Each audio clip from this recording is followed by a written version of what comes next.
Hello friends, నేను the memory about you part 19ని explain చేస్తున్నాను. ఫ్రెండ్స్, ఈ డ్రామా చాలా ఇంట్రెస్టింగ్గా ఉంటుంది. చివరి వరకు చూడండి. కొత్తగా చూసే వాళ్ళు మన ఛానల్ని సబ్స్క్రైబ్ చేసుకోండి. ఫ్రెండ్స్, పార్ట్ 18 ఎండింగ్లో యాన్చిన్కి నిజం తెలిసి చేంజిన్తో కూడా బ్రేకప్ చేసుకుంటుంది. నెక్స్ట్ ఏం జరగబోతుందో ఇప్పుడు చూద్దాం. యాన్చిన్ తన మామ్తో కలిసి అక్కడి నుంచి వెళ్ళిపోవాలని ఫిక్స్ అవుతుంది. వెంటనే బ్యాగ్లో బట్టలన్నీ సర్దుతున్నప్పుడు తన మామ్ వచ్చి నా బట్టలని ఎందుకు బ్యాగ్లో పెడుతున్నావని అడుగుతుంది. నేను చేంజిన్కి డైవర్స్ ఇవ్వబోతున్నాను, మనం ఇక్కడి నుంచి వెళ్ళిపోతున్నామని యాన్చిన్ అంటుంది. దానితో ఆవిడ ఏమైంది, మీరిద్దరు గొడవ పడ్డారా, అతను ఎక్కడున్నాడు, నేను తనతో వెళ్ళి మాట్లాడతానని చెప్పి వెళ్తుంటే యాన్చిన్ తనని ఆపుతుంది. అతనేం తప్పు చేయలేదు మామ్, నేనే తనతో కలిసి ఉండాలనుకోవట్లేదు, తనని వదిలేస్తున్నానని చెప్తుంది. దానితో ఆవిడ మరి ఎవరితో ఉండాలనుకుంటున్నావు, షేన్హోతోనా అని అంటే నేనెవరితో ఉండాలనుకోవట్లేదు మామ్, నేను చదువుకున్నాను, మనీ ఎర్న్ చేసే క్యాపబిలిటీ నాకుంది, నేను నిన్ను చూసుకోగలను, మనిద్దరం హ్యాపీగా కలిసి ఉందాం, ఎవరిపైన ఆధారపడి ఉండాల్సిన అవసరం లేదని యాన్చిన్ అంటుంది. దానితో ఆవిడ చాలా బాధపడుతూ ఏం జరిగిందో నాకు క్లియర్ గా చెప్పమని మెల్లిగా తనని అడుగుతుంది. దాంతో యాన్చిన్ ఏం అవ్వలేదు మామ్, నేను జస్ట్ తనని బేబీ కోసమే మ్యారేజ్ చేసుకున్నా, నేను అతన్ని లవ్ చేయట్లేదు, ఇప్పుడు బేబీ కూడా లేదు, నేను తనతో కలిసి ఉండలేను, ఇక డైవర్స్ తీసుకోవడం ఒకటే మిగిలిందని చెప్తుంది. దాంతో యాన్చిన్ మామ్ చాలా ఫీల్ అవుతుంటుంది. నెక్స్ట్ చేంజిన్ యాన్చిన్ డైవర్స్ తీసుకుంటారు. తర్వాత చేంజిన్ యాన్చిన్ కి సారీ చెప్తాడు. మళ్ళీ ఇంకోసారి మిమ్మల్ని కలవాలనుకోవట్లేదని చెప్పి వెళ్ళిపోతుంది. దాంతో చేంజిన్ చాలా సాడ్ గా ఫీల్ అవుతుంటాడు. ఇంకోవైపు యాన్చిన్ మామ్ సిస్టమ్ లో యాన్చిన్ చూసిన ఫోటోని తను కూడా చూస్తుంది. ఆ ఫోటోని చూసి ఆవిడ చాలా షాక్ అవుతుంది. ఇక ఆవిడ చేంజిన్ ఫ్యామిలీ ఫోటోని అలాగే చూస్తూ ఉంటుంది. అప్పుడే యాన్చిన్ అక్కడికి వస్తుంది. చేంజిన్ కి జేన్ కి ఉన్న రిలేషన్ ఏంటని యాన్చిన్ మామ్ తనని అడుగుతుంది. దాంతో యాన్చిన్ కి ఏం చెప్పాలో అర్థం కాక సైలెంట్ గా ఉంటుంది. వాళ్ళకి మీ ఫాదర్ కి ఏదైనా కనెక్షన్ ఉందా అని అడుగుతుంది. బట్ యాన్చిన్ ఏం చెప్పకుండా సైలెంట్ గా ఉంటుంది. ఇక యాన్చిన్ మామ్ చేంజినే చేంగ్ కదా, అతను నేమ్ చేంజ్ చేసుకొని కావాలనే ఇదంతా చేశాడు, కావాలని మనకి దగ్గరయ్యాడు, అతను చేయాల్సిందంతా చేశాడని చాలా ఫీల్ అవుతూ కిచెన్ లోకి వెళ్లి నేను అతన్ని చంపేస్తానని కత్తి తీస్తుంది.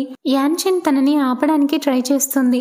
బట్ అయినా కూడా ఆవిడ వినదు. నేను 5 years నుంచి వెయిట్ చేస్తున్నా, ఇప్పుడు నువ్వు నన్ను ఎందుకు ఆపుతున్నావని అంటుంది. వెంటనే యాన్చిన్ అతను నన్ను ఒకసారి సేవ్ చేశాడు మామ్, ప్లీజ్ అతన్ని వదిలేయమని అంటుంది.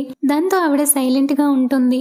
నెక్స్ట్ ఇద్దరు క్యాబ్ లో వెళ్తుంటారు. ఫస్ట్ మనం హోటల్లో ఉందాం, తర్వాత ఇల్లు వెతుక్కుందామని యాన్చిన్ అంటుంది. బట్ తన మామ్ ఇక మనం ఇక్కడ ఉండాల్సిన అవసరం లేదు, నువ్వేం మాట్లాడకు, మనం ఇక్కడ నుంచి వెళ్ళిపోదామని అంటుంది. ఇక యాన్చిన్ సైలెంట్ గా ఉంటుంది. తన మామ్ తో కలిసి ఇంటికి వెళ్లాలని డిసైడ్ అవుతుంది. ఇంకోవైపు చేంజిన్ షేన్హోకి కాల్ చేసి చెప్తాడు, యాన్చిన్ కి నిజమంతా తెలిసిపోయింది, తనిప్పుడు నన్ను చూడాలనుకోవట్లేదు, సో నువ్వే తనని చూసుకోమని చెప్తాడు. అప్పుడే కియో తన దగ్గరికి వచ్చి మాట్లాడతాడు. చేంజిన్ జరిగిందంతా కియోతో చెప్తాడు. తను యాన్చిన్ కోసం ఎందుకు అంతలా చేశాడో కూడా చెప్తాడు. ఇంకోవైపు షేన్హో జాన్యున్ యాన్చిన్ కోసం వెతుకుతుంటారు. జాన్యున్ చెప్తాడు వాళ్ళు ఊరికి వెళ్లాలని డిసైడ్ అయ్యారంట, ట్రైన్ టికెట్ దొరకలేదని చెప్పి స్టేషన్ కి దగ్గరలో ఉన్న హోటల్లో ఉన్నారంట, బట్ ఏ హోటల్లో ఉన్నారో తెలియదని చెప్తాడు.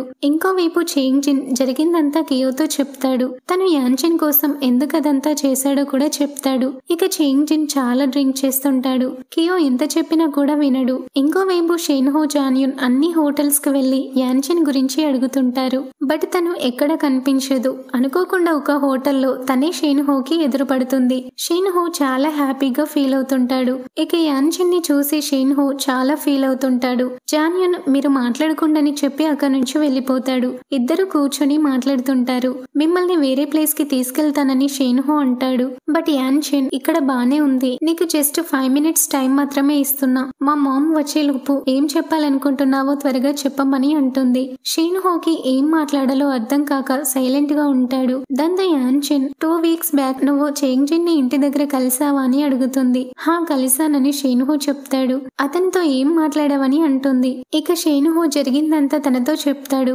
నీకు నిజం తెలిసాక మరి ఆ విషయాన్ని నాకెందుకు చెప్పలేదని యాన్చిన్ అడుగుతుంది. నువ్వు హ్యాపీగా ఉండాలని చెప్పలేదని షేన్హో అంటాడు. దాంతో యాన్చిన్ నవ్వుతూ నేను హ్యాపీగా ఎలా ఉంటాను, నేను హ్యాపీగా ఉన్న ప్రతిసారి నా లైఫ్ లో ఏదో ఒకటి జరుగుతుంది, డెస్టినీ నీ లైఫ్ ఇదే అని నాతో తనతో చెప్తుంది.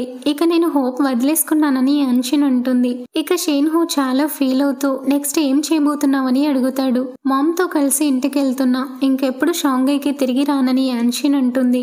దాంతో షేన్హో, నీ డ్రీమ్ ని నువ్వే మర్చిపోయావా? నీ డ్రీమ్ ని నెరవేర్చుకోవడానికైనా నువ్వు ఇక్కడే ఉండాలి.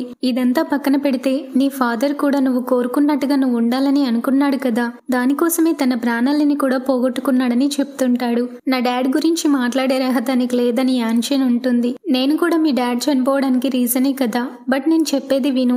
నువ్వు నీ లైఫ్ లో చాలా ఫేస్ చేసావని తనకి చాలా చెప్తుంటాడు. యాన్షిన్ కి చాలా ఏడుపొస్తుంది. వెంటనే అక్కడి నుంచి ఏడ్చుకుంటూ వెళ్ళిపోతుంది. ఇక షేన్హో, నీకోసం నేను ఏదైనా చేస్తానని అంటుంటాడు. ఆ రోజు నైట్ యాన్షిన్ షేన్హో చెప్పిన దాని గురించే చాలా ఆలోచిస్తుంది. తన మామ్ కూడా నిద్రపోదు, ఆలోచిస్తూనే ఉంటుంది. నెక్స్ట్ డే మార్నింగ్ యాన్షిన్ మామ్, త్వరగా రెడీ అవ్వు, మనకు లేట్ అవుతుందని అంటుంది. బట్ యాన్షిన్, మా నేను నీతో రావట్లేదని చెప్తుంది. ఇక ఆవిడకి కోపం వచ్చి వెంటనే తన చెంపపై కొడుతుంది. జరిగింది చాలు, నువ్వు ఇక్కడ ఉండాల్సిన అవసరం లేదని చెప్పి తనని చాలా తిడుతుంది. యాన్షిన్ ఎంత చెప్పినా కూడా ఆవిడ వినదు. ఆవిడ తనపై చాలా సీరియస్ అవుతుంది. యాన్షిన్ చాలా ఏడుస్తుంటుంది. తన మామ్ కి అర్థమయ్యేలా చెప్పడానికి చాలా ట్రై చేస్తుంది, బట్ ఆవిడ వినదు. ఇక యాన్షిన్ మామ్ బ్యాగ్ పట్టుకొని చాలా కోపంగా తనొక్కతే వెళ్ళిపోతుంది. యాన్షిన్ చాలా ఏడుస్తుంటుంది. ఇంకోవైపు ఆఫీస్ లో మాట్లాడుకుంటుంటారు. చేంజిన్ కి దగ్గరైన వాళ్ళందరూ అతనికి దూరం అవుతున్నారు. డైవర్స్ తీసుకున్నా కూడా బ్రేక్ తీసుకోకుండా వెంటనే ఆఫీస్ కి వచ్చేసారని మాట్లాడుతుంటారు. ఆ రోజు నైట్ చేంజిన్ యాన్షిన్ కూర్చున్న ప్లేస్ ని చూస్తూ చాలా ఫీల్ అవుతుంటాడు. తన మెమొరీస్ అన్ని గుర్తు చేసుకుంటూ చాలా ఏడుస్తుంటాడు. తర్వాత చేంజిన్ ఇంటికి వెళ్తాడు. చాలా లోన్లీగా ఫీల్ అవుతుంటాడు. పాపం స్నేల్ పప్పి ఒక్కతే ఇంట్లో ఉంటుంది. దానికి చేంజిన్ ఫుడ్ పెడతాడు. కాసేపు దాంతో టైం స్పెండ్ చేస్తాడు. స్నేల్ చేంజిన్ క్లోజెట్ లో ఉన్న క్లాత్స్ అన్ని బయటికి తీస్తుంది. అది చూసి చేంజిన్ అక్కడికి వస్తాడు.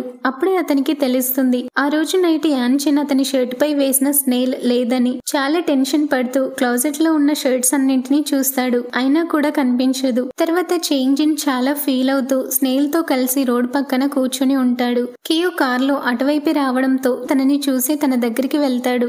వెంటనే చేంజిన్ ని మొబైల్లో ఫోటో తీస్తాడు. తర్వాత ఇద్దరు కూర్చొని మాట్లాడుకుంటుంటారు. కియో అతనితో చెప్తాడు, యాన్షిన్ విషయంలో తప్పు చేశానని రిగ్రెట్ అవ్వకని. దాంతో చేంజిన్, ఒకరిని లవ్ చేయడం చాలా సింపుల్, బట్ తనని అర్థం చేసుకోవడానికి ప్రయత్నించాలి. నేను తన వైపు నుంచి ఆలోచించాను. నేను తనని లవ్ చేయడం కంటే కూడా తనని నేను అర్థం చేసుకున్నానని చెప్తాడు. ఇక కియో, ఫైనల్ గా నువ్వేం చెప్పాలనుకుంటున్నావని అంటాడు. నేను తన ప్లేస్ లో ఉండి ఆలోచించాను కాబట్టి నేను రిగ్రెట్ అవ్వకుండా ఉండలేనని చెప్తాడు. ఇక కియో ఆలోచిస్తూ సైలెంట్ గా ఉంటాడు. ఇంకోవైపు జిన్లీ క్లయింట్స్ తో బిజీగా ఉంటుంది. అప్పుడే తనకి కియో నుండి మెసేజ్ వస్తుంది. ఆ మెసేజ్ ఏంటో కాదు, చేంజిన్ ఫొటోసే.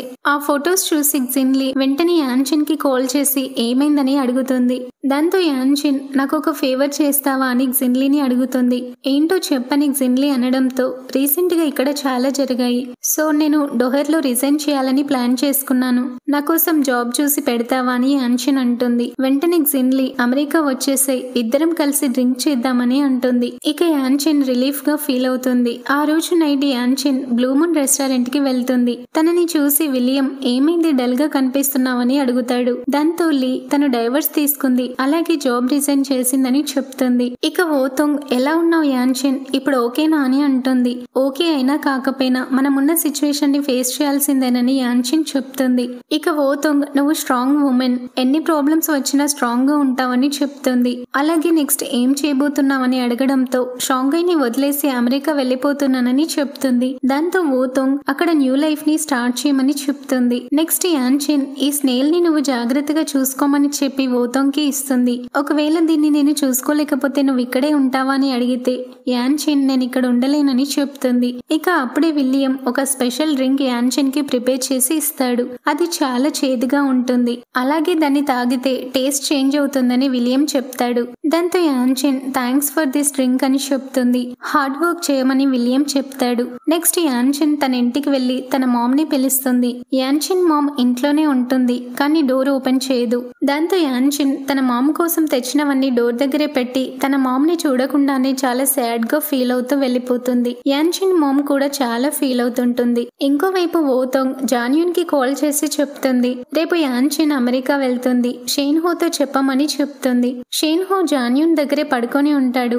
జాన్యూన్ తనని లేపడానికి చాలా ట్రై చేస్తాడు, బట్ షేన్హో హో లేవడు. ఇక జాన్యున్ యాన్చిన్ అని అనగానే సడన్ గా లేచి కూర్చుంటాడు. యాన్చిన్ గురించి ఏం చెప్పబోతున్నావురా, త్వరగా చెప్పమని అంటాడు. ఇక జాన్యున్ యాన్చిన్ అమెరికా వెళ్తుందట అని చెప్పడంతో షేన్ హో చాలా షాక్ అయి వెంటనే వెళ్దాం అనుకుంటాడు. బట్ జాన్యున్ ఇప్పుడు కాదురా, రేపు వెళ్తుందంట, ఎందుకంత తొందర అని అంటాడు. షేన్ హో చాలా సాడ్ గా ఫీల్ అవుతుంటాడు. నెక్స్ట్ డే షేన్ హో ఎయిర్పోర్ట్ కి వెళ్లి యాన్చిన్ ని చాలా వెతుకుతుంటాడు. యాన్చిన్ కూడా షేన్ హో వస్తాడేమో అని వెనక్కి చూస్తుంటుంది. జస్ట్ అప్పుడే షేన్ హోకి యాన్చిన్ కనిపించడంతో చాలా స్పీడ్ గా పరిగెత్తుకుంటూ వెళ్తాడు. యాన్చిన్ లోపలికి వెళ్తుంటే సాషా అని పిలుస్తాడు. వెంటనే యాన్చిన్ వెనక్కి తిరిగి చూస్తుంది. ఇద్దరు చాలా ఫీల్ అవుతుంటారు. షేన్ హో ఏడుస్తుంటాడు. యాన్చిన్ షేన్ హోని అలాగే సైలెంట్ గా కాసేపు చూసి తర్వాత వెళ్లిపోతుంది. షేన్ హో చాలా ఏడ్చుకుంటూ వెళ్తాడు. నెక్స్ట్ 3 years తర్వాత చూపిస్తారు. జాన్యున్ కార్ రేసింగ్ లో ఛాంపియన్ అవుతాడు. దాంతో జాన్యున్ ఫ్రెండ్స్ అందరితో కలిసి పార్టీ చేసుకుంటారు. అక్కడే ఓతోంగ్ చాలా డిఫరెంట్ గా బ్యూటిఫుల్ గా జాన్యున్ కి మ్యారేజ్ ప్రపోజల్ చేస్తుంది. దాంతో జాన్యున్ చాలా ఎమోషనల్ గా ఫీల్ అవుతాడు. తనకి ఎదురుగా వచ్చి నేను కూడా ఈరోజు నీకు ప్రపోజ్ చేద్దాం అనుకున్నా, బట్ నాకన్నా ముందు నువ్వే చేసావని అంటాడు. నువ్వు లేకుండా నేను ఉండలేను, మనిద్దరం మ్యారేజ్ చేసుకుందామని జాన్యున్ చెప్తాడు. ఓతోంగ్ చాలా ఎమోషనల్ గా ఫీల్ అవుతుంది. ఇద్దరు మ్యారేజ్ ప్రపోజల్ చేసుకుంటారు. బట్ ఓకే చెప్పుకోలేదు. దాంతో ఓతోంగ్ నేనే ఎస్ చెప్పాలా, నువ్వు చెప్పొచ్చు కదా అని జాన్యున్ తో అంటుంది. దాంతో జాన్యున్ నువ్వే ఫస్ట్ ప్రపోజ్ చేసావు కాబట్టి నేనే ఎస్ చెప్పాలని చెప్పి మ్యారేజ్ చేసుకుందామని తనని బ్రతిమలాడుతుంటాడు. వాళ్ళ ఫ్రెండ్స్ అందరూ కూడా సపోర్ట్ చేస్తుంటారు. ఓతోంగ్ కూడా ఎస్ చెప్పడంతో వెంటనే జాన్యున్ తన ఫింగర్ కి రింగ్ పెట్టేస్తాడు. ఇద్దరు చాలా హ్యాపీగా ఉంటారు. ఇంకోవైపు యాన్చిన్ ని చూపిస్తారు. తన జిన్లీతో పాటే ఓడీ క్యాపిటల్ లో ఇన్వెస్ట్మెంట్ మేనేజర్ గా వర్క్ చేస్తుంటుంది. తన స్టైల్, ఇంగ్లీష్ లాంగ్వేజ్, తన అపీరెన్స్ మొత్తం చేంజ్ అవుతుంది. ఈసారి యాన్చిన్ క్లయింట్స్ తో చాలా కేర్ఫుల్ గా ఉంటూ చాలా ఆలోచించి డెసిషన్స్ తీసుకుంటుంది. ఆ ప్రాజెక్ట్ ని యాన్చిన్ రిజెక్ట్ చేస్తుంది. దాంతో వాళ్ళు మన ప్రెజెంటేషన్ పర్ఫెక్ట్ గా ఉంది, బట్ తను ఎందుకు రిజెక్ట్ చేసిందో తెలియట్లేదని మాట్లాడుకుంటూ వెళ్తారు. నెక్స్ట్ జిన్లీ యాన్చిన్ దగ్గరికి వచ్చి మాట్లాడుతుంది. మిస్టర్ స్మిత్ కి 2 years లో 2 డిజైన్ అవార్డ్స్ వచ్చాయి. తన ప్రాజెక్ట్ ని నువ్వు రిజెక్ట్ చేసావా అని అంటుంది. నా ప్లేస్ లో నువ్వు ఉంటే నువ్వు కూడా అదే డెసిషన్ తీసుకునే దానివని యాన్చిన్ అంటుంది. దాంతో జిన్లీ తనని చూసి హ్యాపీగా ఫీల్ అవుతూ నీకు రెగ్యులర్ ప్రాజెక్ట్స్ చాలా చిన్నగా కనిపిస్తున్నట్టున్నాయని అంటుంది. యాన్చిన్ స్మైల్ చేస్తుంది. ఇక జిన్లీ రీసెంట్ గా నేను కొన్ని స్టార్టప్స్ పైన దృష్టి పెట్టాను, సో నువ్వు వాటిని చెక్ చేయడంలో నాకు హెల్ప్ చేయమని చెప్తుంది. నాతో మళ్ళీ ఎక్స్ట్రా వర్క్ చేయించుకుంటున్నారా అని యాన్చిన్ అంటుంది. నేను దీనికి డబుల్ బోనస్ ఇస్తానులే అని జిన్లీ అనడంతో నాకు ట్రిపుల్ కావాలని యాన్చిన్ అడుగుతుంది. ఆ సరే ఇస్తానని చెప్పి జిన్లీ అంటుంది. నెక్స్ట్ ఇద్దరు జిమ్ చేస్తుంటారు. జిన్లీ యాన్చిన్ ని అడుగుతుంది, నేను నీకు సెండ్ చేసిన ప్రాజెక్ట్ ని చెక్ చేసావా అని. హా చూసాను, ఇంట్రెస్టింగ్ గా ఉందని యాన్చిన్ అంటుంది. దాంతో జిన్లీ నాకు ఈ ప్రాజెక్ట్ చాలా బాగా నచ్చింది. ఈ కంపెనీ స్టార్ట్ చేసి జస్ట్ 3 years అవుతుంది. ఇండస్ట్రీలో చాలా బాగా రన్ అవుతుంది. చాలా పెద్ద పెద్ద కంపెనీస్ ఆ కంపెనీలో ఇన్వెస్ట్ చేయాలనుకుంటున్నారు. బట్ ఆ కంపెనీ ఫౌండర్ ఇన్వెస్టర్స్ విషయంలో చాలా జాగ్రత్తగా ఉన్నాడని విన్నాను. సో నేను బాగా ఆలోచించాను. ఆ కంపెనీలో ఇన్వెస్ట్ చేయడానికి వెళ్లాల్సిన బెస్ట్ పర్సన్ నువ్వేనని యాన్చిన్ తో అంటుంది. అంటే నువ్వు నన్ను మళ్ళీ చైనాకి తిరిగి వెళ్ళమని చెప్తున్నావా అని అడుగుతుంది. 3 years అవుతుంది, ఇంకా నువ్వు భయపడుతున్నావా అని జిన్లీ అనడంతో తిరిగి వెళ్ళడానికి నాకు రీజన్ ఏం లేదని యాన్చిన్ చెప్తుంది. ఇక జిన్లీ ఓకే, నీకు వెళ్ళాలని ఇంట్రెస్ట్ లేకపోతే వదిలే, నేను నిన్ను ఫోర్స్ చేయను. బట్ నేను ఆ కంపెనీ గురించి నీకు ఇంకా డీటెయిల్డ్ ఇన్ఫర్మేషన్ సెండ్ చేస్తాను. అది చెక్ చేశాక డెసిషన్ తీసుకోమని జిన్లీ చెప్తుంది. ఓకే నేను చెక్ చేస్తానని యాన్చిన్ అంటుంది. ఇక యాన్చిన్ జిమ్ నుండి వచ్చాక జిన్లీ సెండ్ చేసిన కంపెనీ ఇన్ఫర్మేషన్ ని చూస్తుంది. అప్పుడే తనకి తెలుస్తుంది ఆ కంపెనీ ఫౌండర్ ఎవరో కాదు, షేన్ హోవే అని. అది చూసి తను చాలా హ్యాపీగా ఫీల్ అవుతుంది. వెంటనే జిన్లీకి మెసేజ్ చేస్తుంది, నేను చైనాకి తిరిగి వెళ్ళడానికి నాకు రీజన్ దొరికిందని. ఇక యాన్చిన్ చాలా హ్యాపీగా ఫీల్ అవుతుంటుంది. ఇంకోవైపు కియో ఆఫీస్ వర్క్ లో చాలా బిజీగా ఉంటాడు. అన్ని అతనే మేనేజ్ చేస్తుంటాడు. పాపం చేంజిన్ ఏమయ్యాడో ఏంటో కనిపించట్లేదు. యాన్చిన్ ఫ్రెండ్ లీ కూడా చేంజిన్ కంపెనీలోనే వర్క్ చేస్తుంటుంది. ఇంకోవైపు ఓతోంగ్ వెడ్డింగ్ డ్రెస్ లో కనిపిస్తుంది. తను తన వెడ్డింగ్ కి డ్రెస్ ని సెలెక్ట్ చేసుకుంటుంటుంది. ఇక లీకి కాల్ చేసి నేను నీకు 2 pics సెండ్ చేశాను, అందులో ఏది బాగుందని అడుగుతుంది. అప్పుడే జాన్యున్ జిన్లీ దగ్గరికి వస్తాడు. అతని కూడా డ్రెస్ సెలెక్ట్ చేసుకుంటుంటాడు. బట్ ఓతోంగ్ కి నచ్చదు. మళ్ళీ ఇంకో డ్రెస్ ట్రయల్ చేయడానికి వెళ్తాడు. ఇక ఓతోంగ్ లీతో ఫోన్ లో మాట్లాడుతూ యాన్చిన్ ఇన్వెస్ట్మెంట్ మేనేజర్ గా యుఎస్ వెళ్లిపోయింది, నువ్వేమో విలియం తో బిజీ అయిపోయావని అంటూ మధ్యలో జాన్యూన్ వచ్చేసరికి అతని పైన త్వరగా కాని అని గట్టిగా అరుస్తుంది. ఇక లీ నీ వెడ్డింగ్ గురించి యాన్షన్ కి చెప్పావా అని అడగడంతో హా నేను కాల్ చేశాను, బట్ తను లిఫ్ట్ చేయలేదు, తిరిగి మెసేజ్ కూడా చేయలేదు, తను ఫ్లైట్ లో ఉందనుకుంటా, ఎక్కడికి వెళ్తుందో మాత్రం తెలియదని ఓతంగ్ అంటుంది. మధ్యలో జాన్యూన్ మళ్ళీ వస్తాడు. ఇక లీ ఫస్ట్ అడ్రస్ బాగుందని చెప్పి కాల్ కట్ చేస్తుంది. సో ఫైనల్లీ ఓతంగ్ జాన్యూన్ మ్యారేజ్ చేసుకోబోతున్నారు. పాపం జాన్యూన్ ఓతంగ్ తిడుతూనే ఉంటుంది. నెక్స్ట్ డే జాన్యూన్ షేన్హో దగ్గరికి వెళ్తాడు. యాక్చువల్ గా జాన్యూన్ కూడా ఆ కంపెనీలో మెంబరే. షేన్హో జాన్యూన్ పార్ట్నర్స్ గా ఉంటారు. షేన్హో అతనితో అంటాడు, అరే ఈ వీక్ లో నువ్వు ఆఫీస్ కి రావడం ఇదే ఫస్ట్ టైం, ఇలా చేస్తే ఎలారా అని అంటుంటాడు. నీకు తెలుసు కదరా వెడ్డింగ్ పనుల్లో బిజీగా ఉన్నాను. నిన్న తను 20 వెడ్డింగ్ ఫ్రాక్స్ వేసుకుని చూసింది, నైట్ 3 వరకు తనతోనే ఉండాల్సి వచ్చిందని చెప్తుంటాడు. దాంతో షేన్హో ప్రాణాలని కూడా లెక్క చేయకుండా కార్ రేసింగ్ లో ఛాంపియన్ అయ్యావు, ఓతంగ్ కి చేసిన ప్రామిస్ ని మర్చిపోకుండా తనని మ్యారేజ్ చేసుకుంటున్నావు, నువ్వు చాలా స్మార్ట్ అని అంటాడు. వెంటనే జాన్యూన్ నువ్వు నాకంటే స్మార్ట్, లాస్ట్ 3 years నుంచి సింగిల్ గానే ఉంటున్నావు, మళ్ళీ మ్యారేజ్ చేసుకోమని చెప్తాడు. దాంతో షేన్హో సరే చూద్దాంలే అని అంటుంటాడు. ఇక జాన్యూన్ ఈరోజు ఆఫ్టర్నూన్ అమెరికన్ ఇన్వెస్టర్ వస్తున్నారని తెలుసు, అందుకే వచ్చానని చెప్తాడు. ఇక షేన్హో హా వాళ్ళు వస్తున్నారు, నువ్వు ఇదే డ్రెస్ లో నీ మొహాన్ని వాళ్ళకి చూపించమని అంటాడు. ఇది డిజైనర్ డ్రెస్ రా, అమెరికన్స్ డ్రెస్సింగ్ స్టైల్ క్యాజువల్ గానే ఉంటుంది, అయినా పర్లేదు నువ్వు చెప్పావు కాబట్టి నేను డ్రెస్ చేంజ్ చేసుకుని వస్తానని చెప్పి వెళ్తుంటే చేంజిన్ అతనికి ఈ బుక్ నీకోసమే చదవమని చెప్తాడు. బట్ జాన్యూన్ నవ్వుతూ ఆ బుక్ ని అక్కడే పెట్టి వెళ్తాడు. ఇంకోవైపు యాన్షన్ షాంఘై ఎయిర్పోర్ట్ లో ల్యాండ్ అవుతుంది. జింగ్ అనే అతను తనని రిసీవ్ చేసుకుంటాడు. బ్రాంచ్ తరపున వచ్చానని చెప్పి మనం ఫస్ట్ హోటల్ కి వెళ్దామా అని అతనంటే లేదు ఫస్ట్ మనం కంపెనీని ఇన్స్పెక్ట్ చేయడానికి వెళ్దామని యాన్షన్ అంటుంది. వెంటనే షేన్హో కంపెనీకి వెళ్తారు. జాన్యూన్ అక్కడ యాన్షన్ ని చూసి చాలా షాక్ అవుతాడు. వాళ్ళకి తెలీదు యుఎస్ నుండి వచ్చే ఇన్వెస్టర్ ఎవరో కాదు యాన్షనే అని. వెంటనే షేన్హో దగ్గరికి వెళ్లి బయట రిసెప్షన్ దగ్గర యాన్షన్ ఉందని చెప్తాడు. దాంతో షేన్హో చాలా షాక్ అవుతాడు. వెంటనే బయటికి వెళ్లి చూస్తాడు. యాన్షన్ అలా నడుచుకుంటూ వస్తుంటే అలాగే తనని చూస్తుంటాడు. ఇక సింగ్ షేన్హోతో చెప్తాడు, మేము ఆఫ్టర్నూనే వస్తామని చెప్పి ఇప్పుడే వచ్చినందుకు సారీ, యాన్షన్ గారు ఇప్పుడే వెళ్దామని చెప్పారని అంటాడు. యాన్షన్ షేన్హోని చాలా కూల్ గా చూస్తూ స్మైల్ చేస్తుంది. షేన్హో కూడా తనని అలాగే చూస్తుంటాడు. ఇక జాన్యూన్ యుఎస్ నుండి వచ్చిన ఇన్వెస్టర్ యాన్షన్ అని అంటాడు. ఫ్రెండ్స్ దీనితో పార్ట్ 19 ఎండ్ అవుతుంది. నెక్స్ట్ ఏం జరగబోతుందో నెక్స్ట్ ఎపిసోడ్స్ లో చూద్దాం. ఇక ఈ డ్రామా ఎండ్ అవ్వబోతుంది, చివరి వరకు చూడండి. కొత్తగా చూసే వాళ్ళు మన ఛానల్ ని సబ్స్క్రైబ్ చేసుకోండి. ఈ డ్రామా ఎలా అనిపిస్తుందో కూడా కామెంట్ చేయండి. డ్రామా నచ్చితే లైక్ చేసి షేర్ చేయండి. Thank you for watching.